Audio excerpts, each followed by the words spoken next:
Amazing audience, we are live. We are in San Francisco. It is rather cold, I'll tell you. We're at the Queen Anne's Chilly. Hotel. He said chili. I couldn't understand that. Chili is something that's flavorful. But we're here live. We are here with the amazing Mikhail Tank. Mikhail, it's a great pleasure to connect with you face to face. Indeed it is. You're real. Just for the moment. In a couple of minutes I might disappear. After lunch? Probably after lunch. You may join us. I'll be like the Cheshire Cat in the woods. I'll appear and disappear.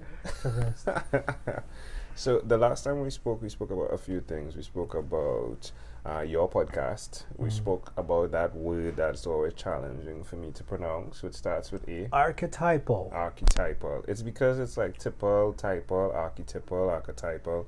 But we spoke about what you were doing there, the music you do, yeah? I remember your earliest childhood memories. This is the album, right? One of many, yeah. I remember your earliest childhood memory being one that you said is angelic, but you would not share at that time.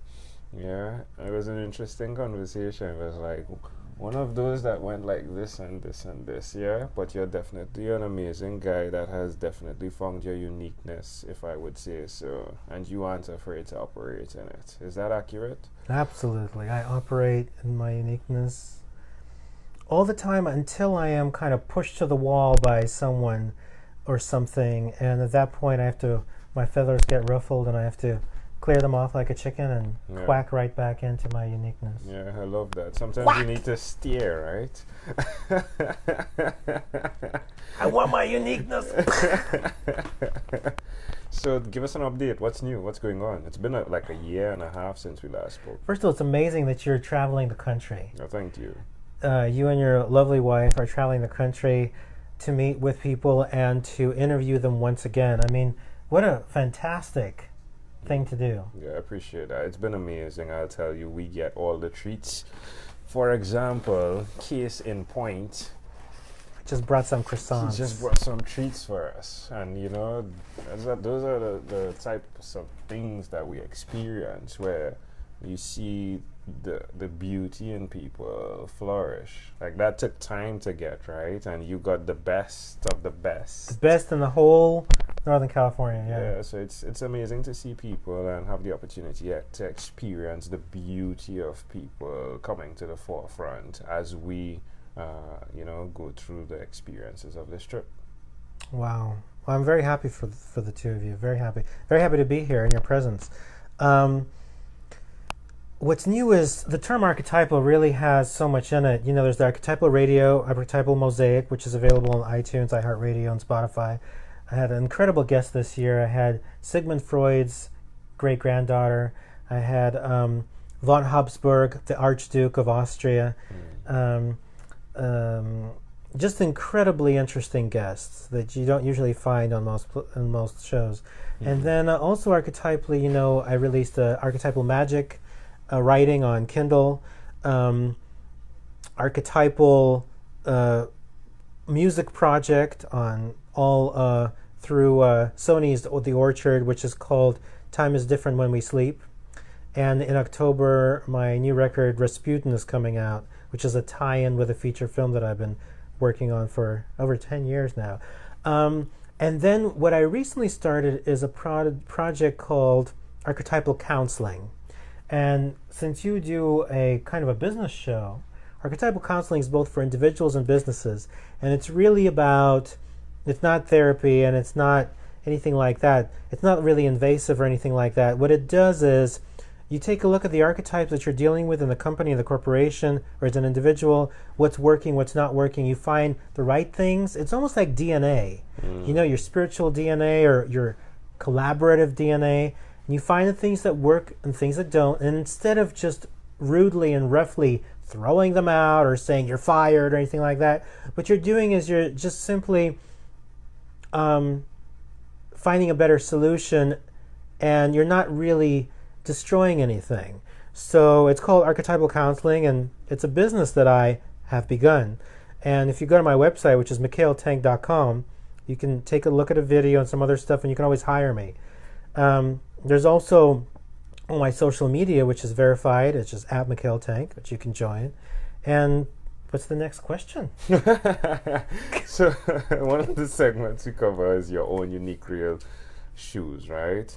Because when I was when I was setting this up, I was wondering like what would the course of the conversation take, right? You said shoes, right? I did say shoes, but slippers definitely represent, Shoes. yeah. These are the most comfortable things. They sent me like 6 pairs of these, and I could kiss them, but they're dirty. Yeah, what's the name of it?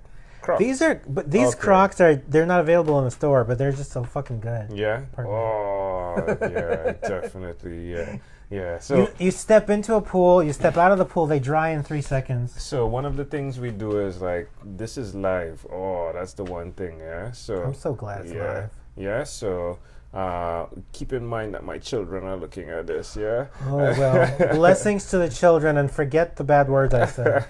And there's no editing on live, right? Is there a way to edit live? There's no way to edit live.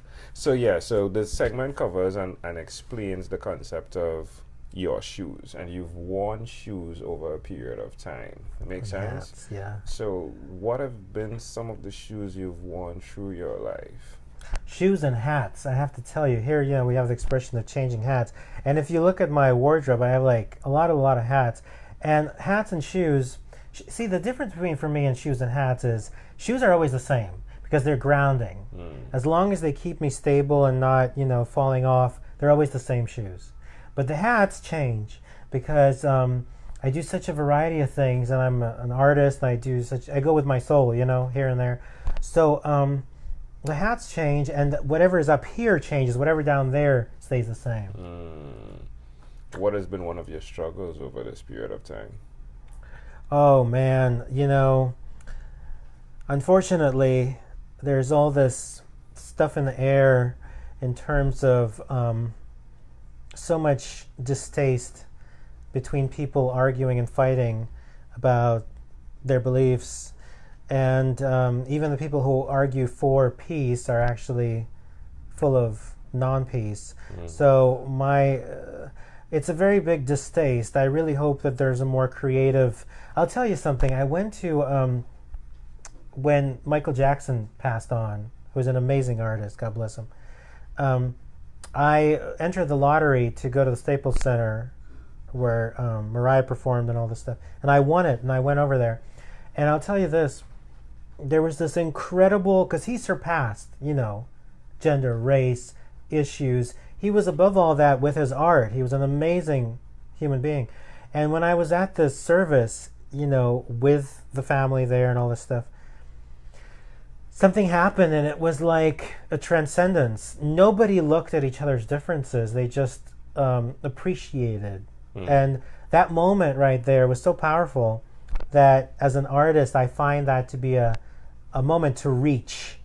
And if I can reach that through my art and see that surrounding me in my life, I would be much more satisfied than I am now. Where's the best place for people to connect with you, Mikhail? MikhailTank.com, verified social media at Mikhail Tank, and hire me to be your archetypal counseling coach. Yeah, what does that look like? Well, I would come in and we would have a meeting, which would be a no-shame meeting. You see, a lot of times when you talk to somebody, and they kind of take a look at the things that you do, they start judging. This is bad, this is wrong, there's shame in this. So I don't do shame. We just sit down and we talk about what's not working. Again, whether it's business or personal or whatever. And then we find the right things to substitute the DNA of the spirit of that project, group, etc., in order to make it flow better. Basically, unblock the energy that's bothering the system. From the time of then to now, do you have any regrets? Regrets are minor. Like, I was just parking my car and somebody was blocking my way, and we had a stare down. The first one I let go, the second one I won. Do I have a regret about that? No, I'm happy I got my parking spot. Yeah. Yeah. What about life? Do you have regrets about life in terms of the decisions you've made, where you are today? Do you have regrets? Let me think. Sometimes with relationships, personal relationships, when you end them in a rush, because you're upset. Instead of taking a cool down period to take a look at the situation better and to find another approach, that would be a regret. Yeah. Because I would love to have cool down periods. Yeah. Where I would be able to see things in a different way. So, as a human being, I work on that, and I think that that's something to, instill in myself. More than so, instead of regretting and looking backwards, I think looking into the future and finding out that I need to work on bettering myself. Yeah, it's like a forward step then. Yeah.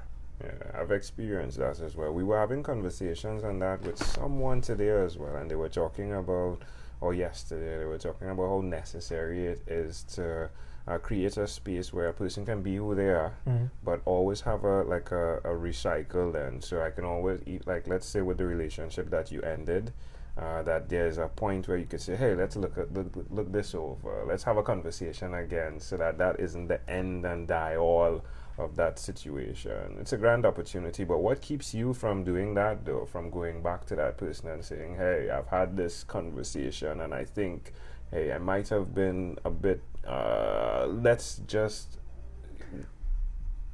is it possible? I think it's possible in time.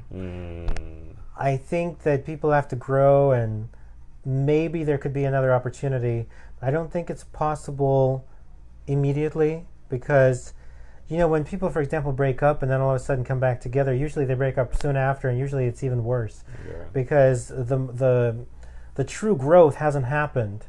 And so, but if true growth does happen, absolutely, but not immediately. When you heard that this guy from the Caribbean was coming to meet you face to face from after having a conversation on a podcast, what did you think? Well, not only to meet me, I'm not that special. I mean, you're meeting a lot of people, and you're also touring the country. So I'm thinking, good job. Fun. That's pretty fascinating. When I listen to your music, what am I going to experience? It depends on how you listen to it. If you just put it in randomly, you'll be like, what the hell is this? Which is good. And if you listen to it in a deep state, you will embrace and love it, hopefully, because I can't tell you what to do, but I can tell you that it's very deep, it's very soulful, and it takes you to another dimension, if you want to go there. What has been the feedback? Like, what have people been saying? There's a lot of I don't understand it. Which I love. Because I'm not here to explain things. When it comes to my art.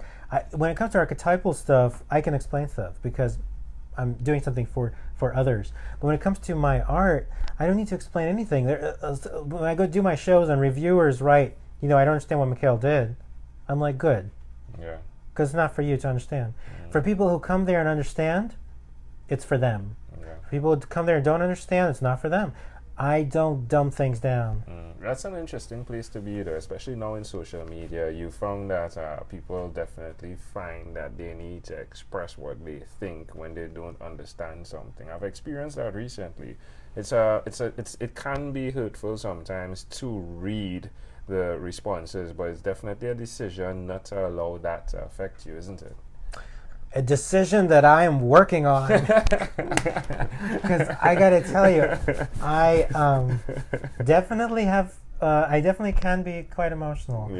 I've had reviewers write things which, again, came from misunderstanding. Just came from, you come into a room, you come with your own set of beliefs and whatever, and you judge whatever you see based on your own thinking. You don't allow for full experience. Because maybe you just saw another show or heard something else, and you're in your own frame of mind. Well, that's wonderful, but it doesn't work with my stuff. Come with an open sense of self. Otherwise, there'll be a stare down.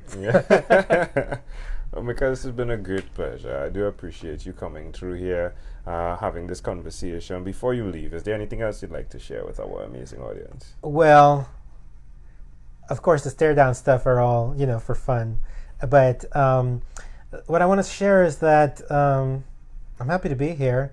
I love media and I love soulful people like yourself. Thank you.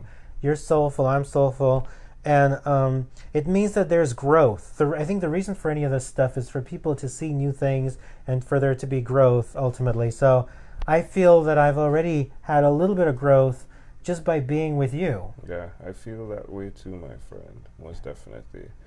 Amazing audience, you're hearing it live here again from Mikhail Tank. Mikhail, thank you for being on What is Inspired by 12-Minute Convos with Angel Jones. Thank you.